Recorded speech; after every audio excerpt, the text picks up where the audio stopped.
ခင်ဗျားလက်နှစ်ဖက်နဲ့ကြောက်တုံးကြီးနှစ်တုံးကိုပွေးပိုက်ပြီးတော့မှရေကူးဖို့စ조사ပူပါတလားအဲ့လိုမလုပ်ဘူးဆိုတာကျွန်တော်သိပါတယ်ဒါပေမဲ့လူအများစုကသူတို့ရဲ့ဘဝမှာအဲ့လိုမျိုးရှင်သန်နေထိုင်ကြပါတယ်အတိတ်ကနာကျင်မှုတွေကိုစုပ်ကင်ထားကြတယ်ကိုယ့်ကိုနာကျင်စေတဲ့လူတွေကိုဖက်တွယ်ထားကြတယ်မဖြစ်မြောက်ခဲ့တဲ့အိမ်မက်တွေကိုစုပ်ကင်ထားကြတယ်ပြီးတော့ငါဘာလို့စိတ်ပင်ပန်းနေရတာလဲလို့မေးခွန်းထုတ်ကြပါတယ်ထီလာဖ်စ်ကပြောမှုပါတယ် Life is about knowing what to hold on to it and what to let go ကျွန်တော်ဒီစကားကိုကြားတော့ကဥပမာတစ်ခုကိုသွားပြီးတော့မှတတိယပါတယ်တစ်ပေတပင်ဟာ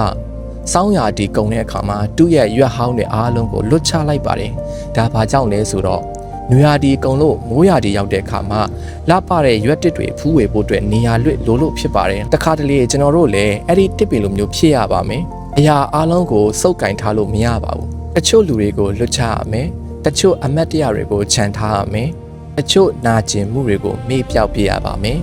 ကျွန်တော်တို့လက်နှစ်ဖက်ထဲမှာအဟောင်းတွေကိုပဲစုပ်ကင်ထားမယ်ဆိုရင်ပုံမကောင်းမွန်တဲ့အတစ်တွေအတွက်နေရာမရှိနေနိုင်ပါဘူး